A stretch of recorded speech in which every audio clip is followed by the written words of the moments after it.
नमस्कार दोस्तों, मैं अभिषेक चित्रांशी। स्वागत है आप सभी का मेधावी पे।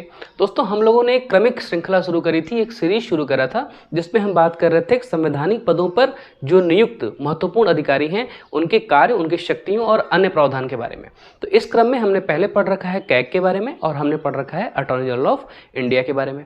आज इसी क्रम को आगे बढ़ाते हुए हम बात करेंगे राज्य के महाधिवक्ता के बारे में, जिनसे संबंधित सभी प्रकार के प्रावधान आर्टिकल 165 में दिए गए हैं, यानी कि 165 में इनके पद से संबंधित सभी प्रकार के प्रावधान दिए हैं। देखिए, अगर स्थिति जो कि संसद या केंद्र में महान्यायवादी की है, अगर तुलनात्मक रूप से देखें तो सेम स्थिति राज्यों में महाधिवक्ता की होती है जैसी की स्थिति संसद या राज्य में केंद्र में महान्यायवादी की होती है। इसका मतलब ये है कि जिन प्रकार की शक्तियों को धारण करता है केंद्र में महान्यायवादी, उसी प्रकार की शक्तियों को मूलतः या उनसे संबंधित या उन जैसी शक्तियों को धारण करता है राज्य का महाधिवक्ता राज्य में। इसका मतलब ये हुआ कि राज्य में कानूनी न्यायिक अधिकारी के रूप में सबसे बड़ा अधिकारी राज्य में कौन हुआ? वो हुआ advocate general of state, which is mentioned in article 165। Advocate general of states.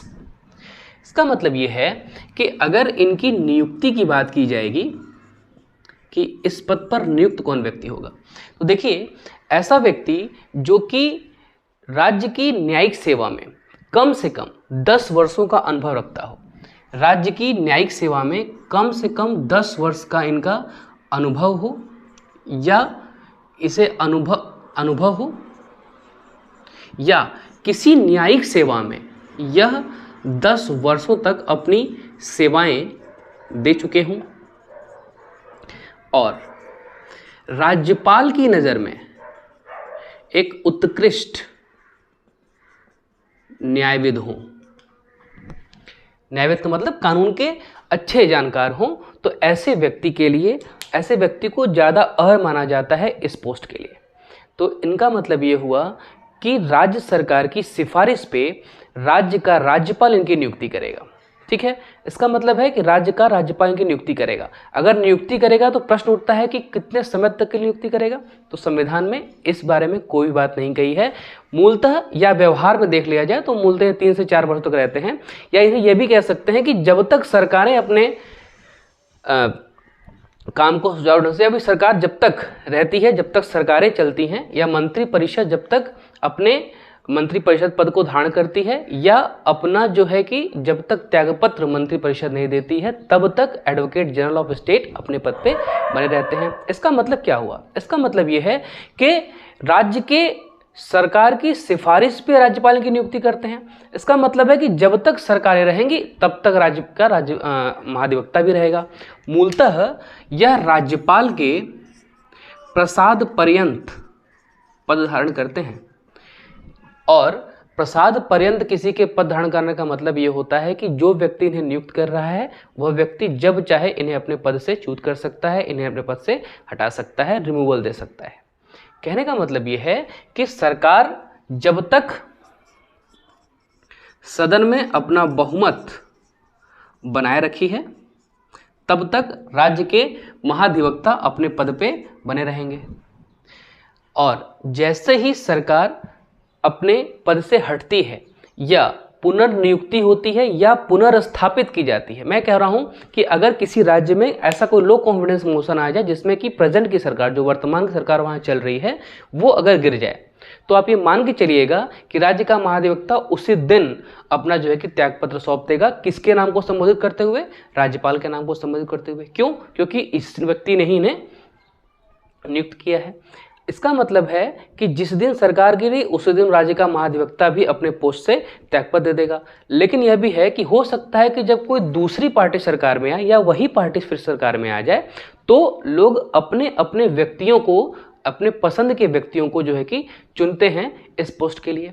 मूलतः होता क्या है कि राज्य की सरकारें चाहती हैं कि उनके कदम से कदम मिला के चलने वाला ऐसा कोई इंसान हो जो कि उन्हें अच्छी सलाह दे सके और अपने पद को बेहतर ढंग से क्रियान्वित कर सके। तो ऐसे में राज्य का प्रमुख कानून अधिकारी भी हो जाता है कौन? राज्य का महाधिवक्ता। यह राज्य का प्रथम कानून अधिकारी है और राज्य सरकार के द्वारा मांगे जाने पर कोई सलाह दे सकता है जो कि राज्य सरकार के पक्ष में हो। यह राज्य सरकार के खिलाफ किसी मुकदमे की सुनवाई कर सकता है पूरे राज्य क्षेत्र के भीतर किसी भी न्यायालय में, सेशन जजेस, सेशन कोर्ट्स में, या किसी भी high court, even high court तक में भी। कहने का मतलब यह है कि राज्य सरकार के पक्ष में ही जिरह कर सकता है, पक्ष में ही सुनवाई कर सकता है, अपनी बातें राज्य सरकार के पक्ष में ही रख सकता है। क्यों? क्योंकि यह राज्य सरकार का वकील है, राज्य सरकार का न्यायिक अधिकारी है, सबसे बड़ा। और अगर यह व्यक्ति इतना काम कर रहा है तो वेतन और भत्ते मिलने हैं, तो वेतन और भत्ते इनके कुछ फिक्स नहीं है। वेतन और भत्ते फिक्स इसलिए नहीं है क्योंकि इनके बारे में भी संविधान में ऐसा नहीं बताया गया है। बताया यह गया है कि राज्यपाल जब जब जैसी जैसी व्यवस्था के अनुरूप इनको बताता जाएगा, या राज्यपाल जैसे चाहेगा उसके अकॉर्डिंग जो समय समय पर राज्यपाल निर्धारित कर दें वही इनका वेतन होगा। यानी कि जो राज्य की संचित निधि है उन पर ही इनका सारा वेतन भारित रहेगा। वेतन और भत्ते कहाँ होंगे? राज्य की संचित निधि पर, राज्य की संचित निधि पर।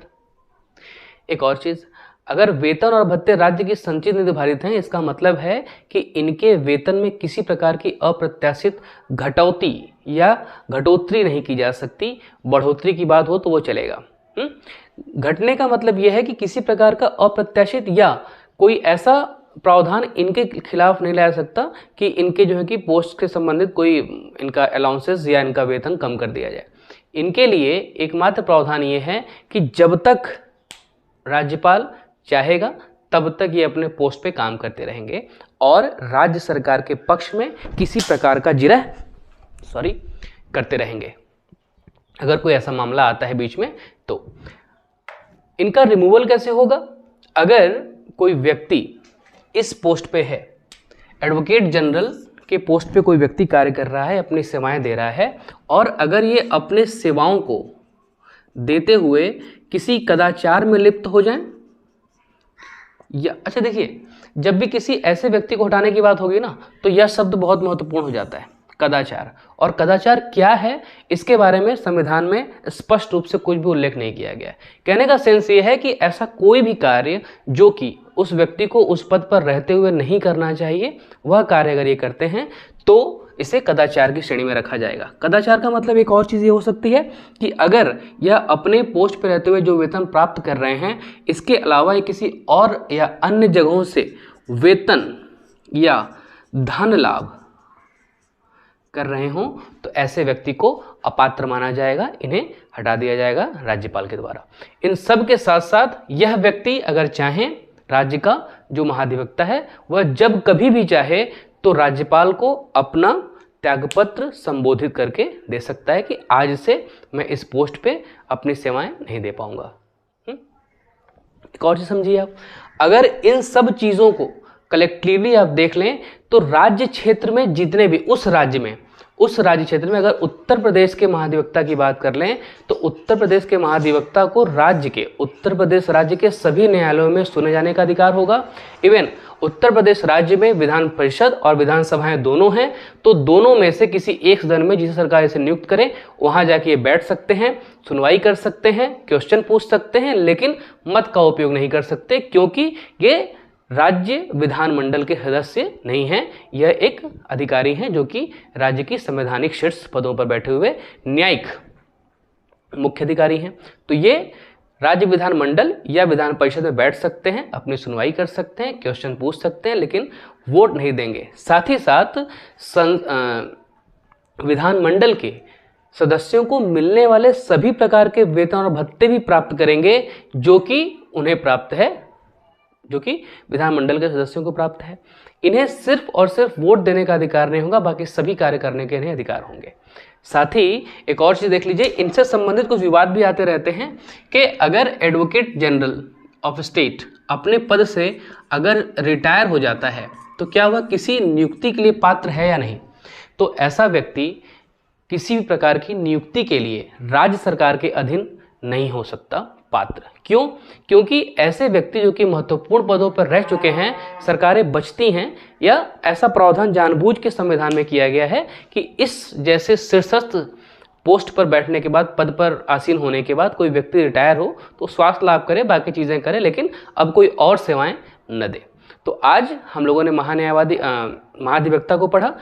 इससे संबंधित जो भी प्रावधान थे हम लोगों ने यहाँ डिस्कस कर लिया है। लेकिन एक बात और, हम लोग बात कर रहे थे संवैधानिक उच्चाधिकारियों की, उससे संबंध में हम लोगों ने 3 चीज़ें आज पढ़ ली हैं।